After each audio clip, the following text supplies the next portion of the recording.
Bayangkan ini, bisnis Anda sukses besar, omset miliaran, tiba-tiba satu kesalahan manajemen, dan bisnis Anda terlilit utang besar. Anda pikir hanya aset perusahaan yang akan disita? Salah.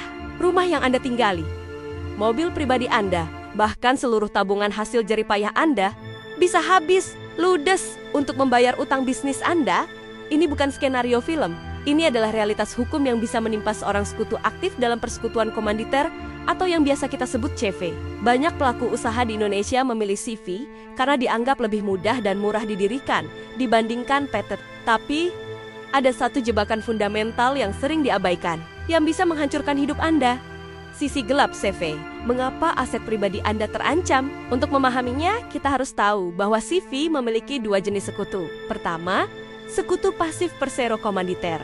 Dia hanya menyetor modal. Tanggung jawabnya terbatas, hanya sebesar modal yang ia setorkan. Dia aman. Kedua, sekutu aktif persero komplementer. Dialah yang menjalankan roda bisnis, mengambil keputusan, dan bertindak atas nama CV. Dan disinilah letak risikonya. Dasar hukum utama CV di Indonesia masih mengacu pada Kitab Undang-Undang Hukum Dagang KUHD, khususnya pasal ke-19. Pasal itu menegaskan bahwa sekutu aktif bertanggung jawab secara pribadi dan tanggung renteng bersama-sama untuk seluruh utang dan perikatan CV. Apa artinya tanggung jawab pribadi? Artinya, secara hukum, tidak ada pemisahan antara kekayaan pribadi Anda sebagai sekutu aktif dengan kekayaan CV. Keduanya dianggap satu.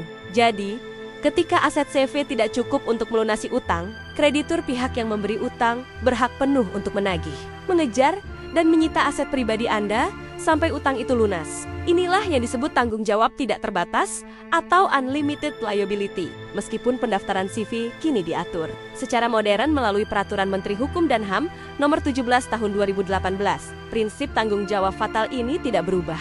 Banyak yang tergiur kemudahan CV tanpa menyadari risiko kehancuran finansial pribadi ini. Bagaimana dengan Anda? Apakah bisnis Anda saat ini masih berstatus CV? Atau Anda sedang mempertimbangkan untuk beralih ke perseroan terbatas PT yang memberikan perlindungan penuh atas aset pribadi Anda? Coba bagikan pengalaman atau keraguan Anda di kolom komentar.